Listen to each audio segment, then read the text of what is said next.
Hi, I'm Ben. Can you hear me? Beauty. It's good to be in the semi-finals. Congratulations for making it. In some of your comments, and I'm hoping to use that understanding of your logical tracking to my advantage here. I'm going to be advancing essentially two claims here. First, beauty pageants are very bad for the community, that they give us bad images of women and the way in which women should be treated and valued. And secondly, that beauty pageants are negative experiences in a way that people don't consent to themselves. So in terms of my setup, a beauty pageant is pretty simple, and I'm sure we have a widely held conception of what a beauty pageant is. It's things like Miss World, Miss America, Miss Universe. Overwhelmingly, they include women. I've never heard of one that includes men. They tend to offer money or scholarships as a reward for winning. And in addition, overwhelmingly, what they do is rank the looks of the contestant. Increasingly, they're moving to include assessments of things like someone's talent or anything like that. But broadly speaking, that's not what you'd think if you're brought up with a beauty pageant. That's a really I want to stress one thing briefly before I pass the mic over that you might want to contest, which is I don't think it's sufficient for you to say that we're going to have only very specific kinds of beauty pageants. I think if beauty pageants are legal, then you really need to support them as they exist right now for two reasons. Firstly, it's unlikely that beauty pageants are an enforcement priority of the government, which means that if you want to place any sort of restrictions on beauty pageants, it's unlikely that the state follows up on those very well. A good example of this is how in many countries they attempt to have exhaustive alcohol licensing and stuff like that. But if you try to do it in anything more sophisticated than like really blunt, they don't work because the state doesn't care about enforcing them. And secondly, they tend to be run by very wealthy and large media corporations who have a lot of will gradually lobby to turn those things back. So I don't think you can support a form of state power that is anything less than so that's essentially my case. I'll get into more detail after I turn mic. Sure. Well, let me start with my definitions. We define beauty pageants as any contest aesthetics plays a significant role in the determination of winners. We define a ban as a complete moratorium backed up by force of law. I support regulation for beauty pageants, including age limitations or costume limitations. We deem that these types of actions fall into the category of regulation and reform. We also support and applaud broadening the scope of beauty pageants. A ban is another matter. It's a prohibition against all types of beauty pageants. A test for bans. To justify a ban, pro should show us a compelling state interest. That is a standard under which civil liberties are tested. The state must show a significant threat to the public safety, one intrinsic in the activity being banned, and that the action will have a marketed impact on that threat. There are 4 losses of benefits under a ban. First, personal empowerment. Competitors win scholarships, fame, acclaim, and opportunity. They go on to become politicians and other very meaningful occupations. It is also personally validating for the contestants. 2, cultural expression. Fashion and beauty are integral parts of culture. It is a central theme of art and entertainment the world over, from the statues of the Greeks to Hollywood and popular music today. To ban a part of that is to deny our own culture. 3, economic activity. The pageant industry is quite large and supports a wide range of jobs and careers. Estimates range from $5 billion to $10 billion annually in the US alone. 4, individual expression. Contestants enjoy showing off their talents and beauty. It becomes a special quality of their identity and expression of themselves. A ban would tell them that they cannot celebrate their own beauty and creativity. Finally, a feminist critique of banning beauty pageants. At the heart of feminism of all stripes is the ability for women to determine their own fates and identity, to be free of the control of others. While social beauty standards can be demoralizing for some, an attempt to tell women that they cannot express and celebrate their physical beauty is equally, if not more, oppressive. If women want to use beauty as a tool to gain power and wealth, that is their right. If they want to celebrate and advertise their personal beauty, that is their right. For us to tell them that they cannot, under force of law, is disempowering and is wrong. I'll address briefly the idea that we cannot change pageants as the pro side. I'm not going to advocate for any specific reforms. I will say that the harms that pro presents can be addressed. He already said that beauty pageants are changing, which is contrary to his claim. He said that they're introducing more elements as time goes on, and that's true. In my research, I found beauty pageants for transgender people. I found beauty pageants for people who are overweight or plus size. I found beauty pageants for men. I found beauty pageants for beards. There's all kinds of beauty pageants out there in the world. There's already movements underway in order to reform them, which, as the con, we support. And I'll pass the mic back to you. It's true there are a variety of sorts of beauty pageants. Overwhelmingly, the most dominant kinds are the ones that we conceptualize when we think of what a beauty pageant is, like Miss Universe or Miss World. Those ones do almost none of the things that you're describing. That is to say, they don't provide a platform. They don't provide any economic benefit. They don't have any sort of buy-in to the culture. They seem largely motion. They're essentially just fantasizing. I want to begin by establishing that this is, I think, quite negative for the community. I think this responds to most of your claims in the sense that either it directly engages or it demonstrates that they aren't worth the trade-off between an individual's rights and the beauty pageants directly infer particular values onto people in a way that's enormously damaging. That is to say, when a group of people stand up on the stage and say that the representative in a pageant that is widely televised and gets a large amount of media coverage is to be judged predominantly based on their looks, that does a few things. Firstly, it entrenches the looks of women as the most important thing about assessments of women. And importantly, it does so differently to almost anything else because the critique is made much more obvious and much more blunt. It's not attempting to be about a skill-based thing so much as it is to be assessing their success in the swimsuit section. Secondly, it says a particular idea of what is good looking. That is to say, many young women growing up and watching those who might have different body types now need to reckon with the fact that they look different to the woman on the screen. And that's hugely damaging to them because they've been told explicitly that they can't be beautiful, that they can't be as attractive unless they look that way already. Because that's the point of it, to provide an explicit demarcated ranking of the way in which these people look. And that obviously then leads to an enormous basket of harms. The way in which people are likely to dislike themselves, dislike the way they look, and have low confidence as a result, or in extreme circumstances, go on to try to modify the way that they look, either by expensive, dangerous plastic surgery or through, diseases like anorexia. Bulimia. I think that those externalities, in terms of the way that we understand the role of beauty in the public space, is enormously pernicious, and definitely is the kind of externality that trumps out the rights of an individual woman to enter a competition that she might enjoy. Yeah, I don't think general community interests of people that identified necessarily outweighs the benefits that individual people express or choose for themselves. That's not the general philosophy of American government. The philosophy is one of individual liberty and liberalism, and we only step in when the broader public safety is at interest. But let me address some of your points. A lot of your harms stem from the idea that this is a contest and that we are contesting and judging the pinnacles of beauty. Remember, this is a beauty pageant for the most beautiful people. It's not for the general population. It's not anybody. Just like a singing competition is to find the very best singers. That doesn't mean those who don't hold a tune, such as myself, are bad people or don't measure up to society's standards. Those kinds of competitions are equally or more popular than beauty pageants, but we don't moan that we don't measure up to other people's singing standards. Whoever wins this debate tournament will be judged the best debater. Others might feel a little bad about that, but that doesn't mean that the competition isn't good. It holds up a kind of excellence, something to aspire to. And beauty pageants aren't just about physical beauty. It's about the makeup, the artistry of the dresses that they wear, and other things that accentuate their physical attractiveness and the talents and all the other things that go into these pageants. So you're basically attacking the idea of competition, and that is inundated throughout our society in sports. We celebrate this. It's part of the social good of the world. Now, you talked about the individual members, and you just sort of brushed them off and said they don't get anything. Well, let me counteract some of those claims. From the New York Times 2015, last year in 2012, Miss America organization alone awarded more than $45 million to approximately 12,000 contestants who competed across the country. Miss America 2003, Eric Harold went on to graduate from Harvard Law School and is now running for the 13th congressional district seat in Illinois. From NPR in 2012, if Bermudez can persuade Miss DC judges to give her the crown, she'll win a cash prize of $1,000 and the opportunity to compete for the title of Miss USA next summer.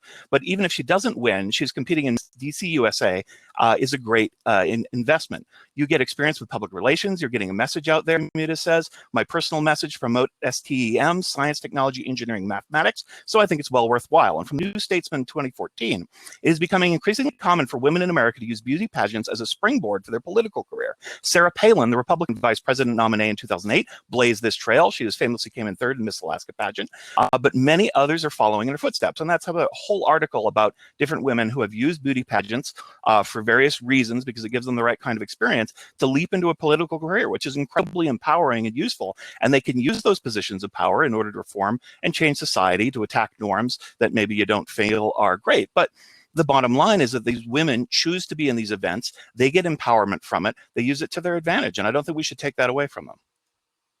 Okay. I now want to engage with the benefits to the individual. So I've already claimed that I think that the benefits to the broader community are more important, and I'll explain why I think that's true in my next section. I don't think this is good for women. The first thing to say is the claim is that these women choose to enter these pageants. I don't think that's quite true. I think a more plausible characterization of the way that the vast majority currently enter beauty pageants is that their parents structured their lives around success in beauty pageants from a young age. That's why the child beauty pageant industry has sprung up. Now, I know you support age restrictions, but realistically, in a context in which parents who are hyper ambitious and notice that their kids are, say, fairly attractive, they're likely to push their kids down the line of being good at beauty pageants. They're likely to tell their kids that that's a thing that they're likely to be successful in, and that that's a way in which they're able to get ahead in the world. And they're likely, as a result, to compromise other elements of their study. They're likely to encourage them to develop the skills that are required. They're likely to encourage them to stay physically fit. They're likely to encourage them to learn how to be charming and answer poised questions and stuff like that. That is to say, develop the skills at the expense of their actual education. And then when they get there, the trade-off is not like they've chosen it as a route to their personal empowerment. Their parents made the choice for them, and often because the parents are hyper competitive themselves and want to see them win in an explicit way from a young age. And we need to assess then, is this a good lifestyle for them? And I'd say that the answer is a deafening no, because yes, the winners of these competitions get some money in scholarships. I think that realistically, of the pool of people in here, they are sufficiently accomplished that they would be able to get those on their own merits by and large if they devoted their time to actually working towards the scholarship entrance exams and things like that. But meanwhile, they're firstly trapped in an industry that tells them that, for instance, if they get a little bit fatter, then they're expelled, and they're often exposed to horrible insults from the people who manage those corporations. Secondly, the fact that they often develop eating disorders due to the highly competitive nature of it. Thirdly, the opportunity cost of not being able to study as well in high school or anything like that when they're gearing up to be competitive in these fields. Fourthly, the fact that there is a non-zero risk of sexual assault in these places. We've heard plenty of accusations, and I've got a number of articles that I'll post down as soon as the debate is over that concern the idea that people are often pressured to have sex with competitors in order to get ahead. And that's very difficult to regulate because neither party wants to come forward and admit that, because it's not in the interest of the competitor who's afraid that they'll lose the thing. That is to say, this isn't something that you choose to do that's empowering and deep. This is something by and large that your parents choose for you because it's so competitive. It's like competitive athletics that you need to get started early on. Then you run out of options everywhere else. So you're trapped in the beauty pageant industry and you don't have much else that you're able to do. And obviously you can read the industry's PR that tells you that they're good all that you want, but that doesn't get away from the fact that this is by and large something that parents have coerced them into. Try to guide their kids into possible careers or areas of success. Again, the con does not necessarily support child beauty pageants. I find them a little disturbing and over-sexualized. I'm perfectly happy with an age restriction, but I'm talking about the broader idea of beauty pageants in general. Every industry has some regulation because they can have corruption or they can have particular areas of practices that need reform. So that's an area of reform that perhaps I support, and we perhaps should have reform, but that's not the resolution. The resolution, whether all beauty pageants should be banned. And, you know, to say that a child should be fit, charming, and poised, these are things that aren't real education, won't serve them in society. I think we can all say that being fit, charming, and poised has incredible advantages in areas of business, public safety, public service, and all walks of life. Those are useful skills. They are not useless. And being beautiful can have many advantages to you in life. There are many psychological studies that show this, that beautiful people have many advantages and have happier lives. So there's nothing wrong with embracing the talents that you have and the abilities that you have. I don't think that's a problem. Furthermore, you suppose that maybe they have other options. Maybe they do, maybe they don't.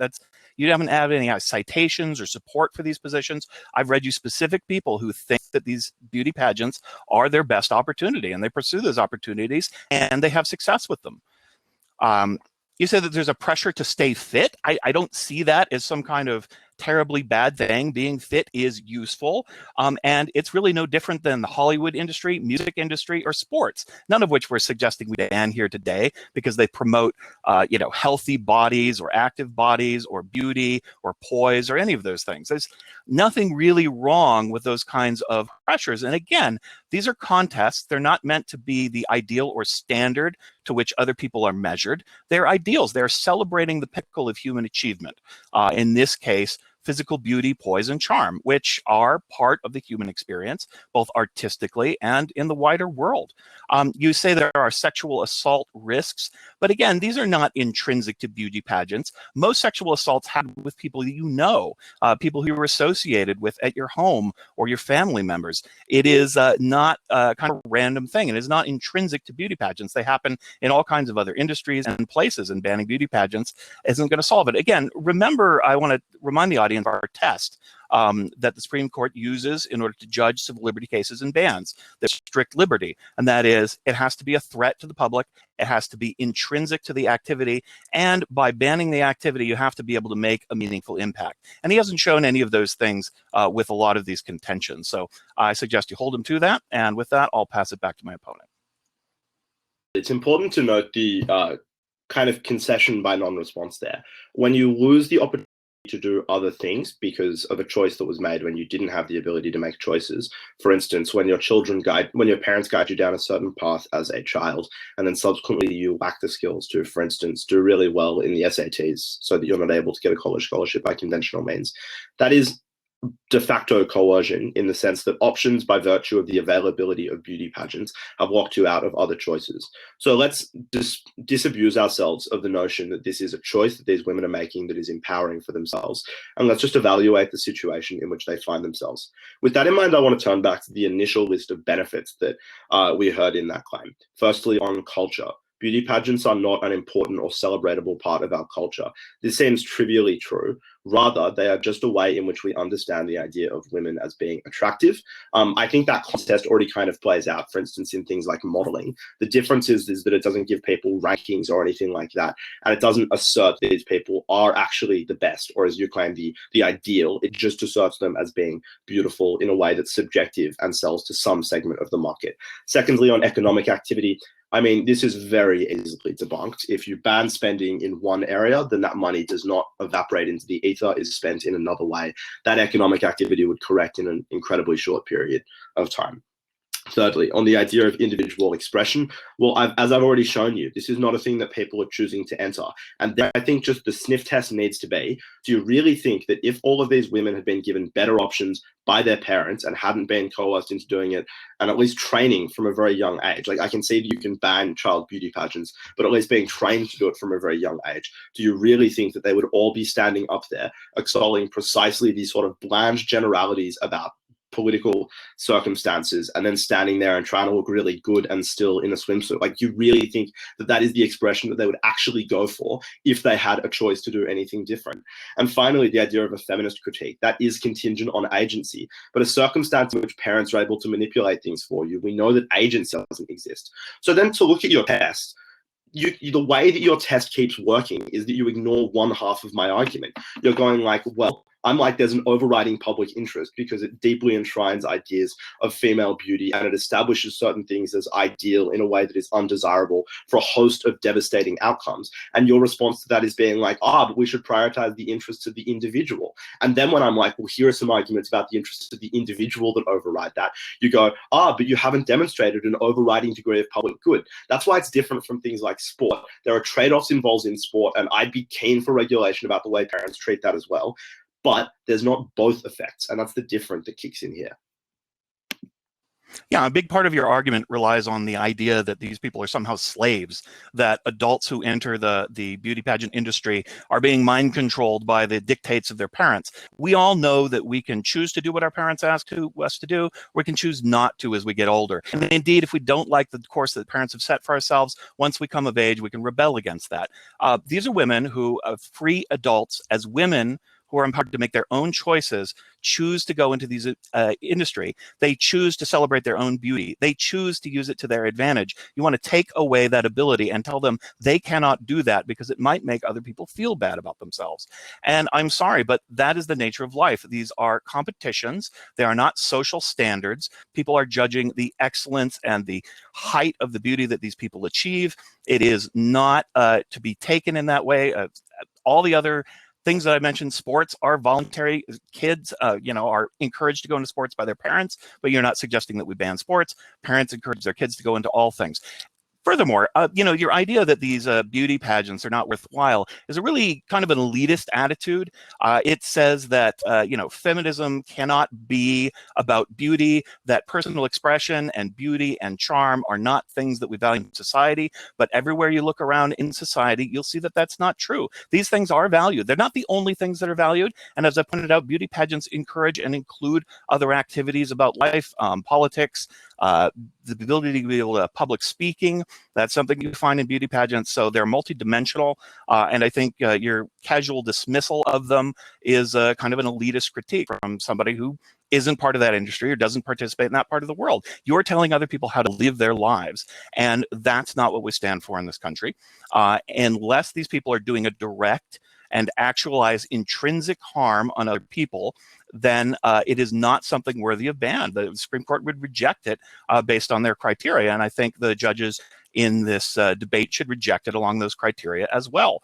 You didn't debunk economic distribution by saying the money goes somewhere else. That's true of anything we do, but it's a huge disruption to business. These are people who've dedicated their careers and lives to this. And if you take it away, then they have to transition. They go on unemployment. They have to retrain for some other business. I don't think that's very fair to them, just because some people might feel kind of bad because of beauty pageants. I somehow have managed to live my whole life without feeling horror that other people are more beautiful than me or smarter than me or more athletic than me. I've managed to survive that, and I think everyone else can as well.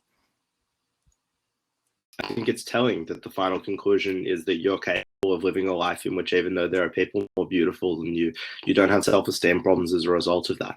That's true for you. It's true for me as well. I would suspect that's because we're men, and beauty standards play more strongly on women, the expectation on women than men. And the simplest litmus test we know for that is that women are made to wear makeup when they leave the house, whereas that is not an expectation of men at all. And so I think that we should have a little bit of sensitivity and understand that those two things operate in a different way. And just because our personal experiences don't reflect something, that doesn't necessarily mean it's not true. Next thing you say is that the Supreme Court would throw this out. I mean, I think that's true. I don't think that's exactly a good litmus test for whether or not something is moral or ethical or should be allowed to continue to happen. And I don't understand necessarily why you would center this debate around truly an extremist nation. With that said, though, my case is aiming to demonstrate a set of things. For instance, that this is a harm that people do not consent to, or that this is a harm that is external to other people. And just because it might not have a clear degree of directness that you want to assert is the only test ever, I'm aiming to prove that in a slightly harder to understand, perhaps more nefarious, but still important way, that coercion does exist. So then, to stress this coercion again, by the time these women are adults, it's too late. The choice has already been made for them, and other options that they may have had, other ways in which they could train, have been locked out by their parents. And that means at that point, it is a wise choice for them, because using the skills in which they've been given, it's the only option they have to go out and get a scholarship. My claim is that we regret that. We regret the existence of beauty pageants, which encourage parents to mistreat their children in that first instance and not give them those other options. And I agree that things like poise and beauty might be important assets. That's not necessarily contentious, but I think that they are very bad ones to stake a career on, because it's impossible for someone to be poised or beautiful all the time. If one falls pregnant, if one falls ill, and all of a sudden you've got a runny nose or you've put on 10 pounds, like those are just things that happen to people, and it's not a good way to set up your career. Far better to focus on other sorts of things. And that's why these people aren't empowered to make their own choices or anything like that. In terms of economic activity, obviously I can say that this is disruptive and it would happen to a degree. I assume that if the government was to ban this, they would be able to give those people assistance for a very short period of time. But also there is an enormous modeling industry that would be more than happy to take these people up on their aims.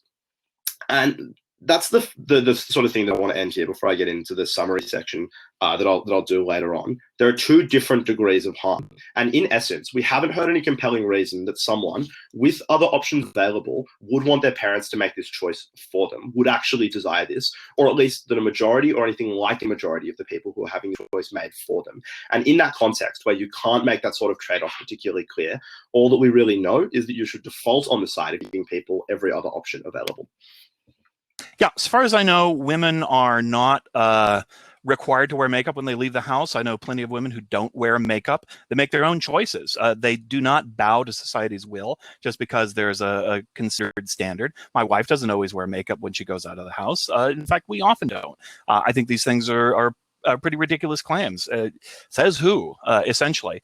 Do women choose to wear makeup? Sometimes, yes, they do, because they want to look good, or they want to look attractive, or they like the way it looks. That's their choice, and that's what my case is all about, women making their own choices. You say that you agree that the Supreme Court would fail, and the test that I give is the one that the Supreme Court uses in order to judge the validity of these cases. You haven't rejected my test, and if you can't meet my test, as you admit, then you cannot justify a ban on beauty pageants. It's that simple, and that's a strong reason to vote con today. The contests, look, coercion. Again, all you have to make your claim is that you say children cannot escape what their parents tell them to do, and that's ridiculous. There are millions of children all around the world and millions of parents who bemoan or celebrate the fact that they haven't done exactly what their parents wanted them to do. That's the way life happens. And more importantly, that can be solved by simple reform within the beauty pageant industry by restricting the age at which people are allowed to participate. So there's no need for a ban in order to get that kinds of solvency, which fails my ban test for that reason. And, you know, you say that people need to be pretty all the time. Well, they don't. They need to be especially beautiful when they go into competition. There's no requirement that they be beautiful all the time, just like there's no requirement for me to be smart all the time. Sometimes I like being kind of dumb. Sometimes I don't like arguing with people, and I just like to just be quiet and watch TV. You know, just because I do these things in a competition format doesn't mean I'm pressured to do them all the time. I think it's a unintuitive claim. It's kind of ridiculous. Let's go down my case. We've got the ban test, which my opponent cannot meet. We have the lost benefits of empowerment, which I've demonstrated. He has no evidence that the empowerment and benefits of political acumen, further careers and money and scholarships don't come to these women. So you lose that. You lose part of the culture. You're denying part of the culture that's been part of Greek classical paintings, and singing stars and many other parts of our culture for millions of years in Hollywood, millions of years, but a long time. You've got the economic disadvantages, which he admits, but it's not the only reason to vote for my side. It's listen, but he admits that they're there. And you have personal expression. For me, the most important, that women choose these professions. They want to celebrate their beauty. That's part of who they are. And we're telling them, no, you're not allowed to be beautiful. You're not allowed to be admired. You're not allowed to try and win accolades for what makes you you. And I think that is awful. It's not feminist, and it is bad for people. So we should not have such a ban. You get culture around beauty through, for instance, the modeling in the mainstream. This was not mutually exclusive. The economic harms are truly tiny. It's a couple of weeks in a welfare queue before you're able to get a job in the modeling industry. The remainder of your benefits are contingent on the idea that this is a clear and considered choice that individuals have made. That's not true. The only responsive strategy has been a deep mischaracterization of the mechanism that I'm describing to you here, because I'm like, parents shape the opportunities that you have, and if they shape the opportunities that you have around the existence of beauty pageants, then they're likely to limit your choices in other avenues. His response is people can do not what their parents want them to, which is true. People can make that choice. My point is that parents leave them in circumstances in which it is not rational for them to do anything else, because parents have already limited their choices so many times. He claims there's not much hard evidence. Well, look, it's not exactly a deeply discussed area of public policy, and I don't think his 2 articles quoting shills from the few people who have already made it out, pretty successful from these things, count for much. It's essentially propaganda from the industry. But in essence, I think that really the way that you should assess this round is, firstly, that it's bad for the participants because of all of the opportunities they've missed. And then they find themselves in a life which is incredibly risky, incredibly high stress, and which is not likely to be particularly successful. And secondly, that this sends incredibly bad norms. And he says that I don't meet the ban test. Well, those are the two tests, that there are external harms that happen to other people and that there are harms that happen to the individual person that are not consented to. Now, I think the Supreme Court might fuck that decision up because I'm not an Australian and I'm an Australian and I've watched them make bad decisions, but that's not a reason to vote con in this at all. The fact that something poses some potential risks to some number of people is not a reason to ban it. You have to meet a high test, a compelling state interest, one that we can see that the activity is intrinsically bad for people, harms a significant number of people, and that by getting rid of it, you solve that problem. You pointed out that there are other avenues for beauty and expression, and that's true. I've pointed at them many times during this debate. And the fact if you just get rid of beauty pageants, you're not going to get rid of social standards for beauty. So it doesn't solve for the problem, which fails the test. Finally, I think this notion that child is limited by their parents completely is false, and I solve for that through reform. I think you should vote con in today's debate for a wide host of reasons. Thank you very much. It's been a pleasure to debate.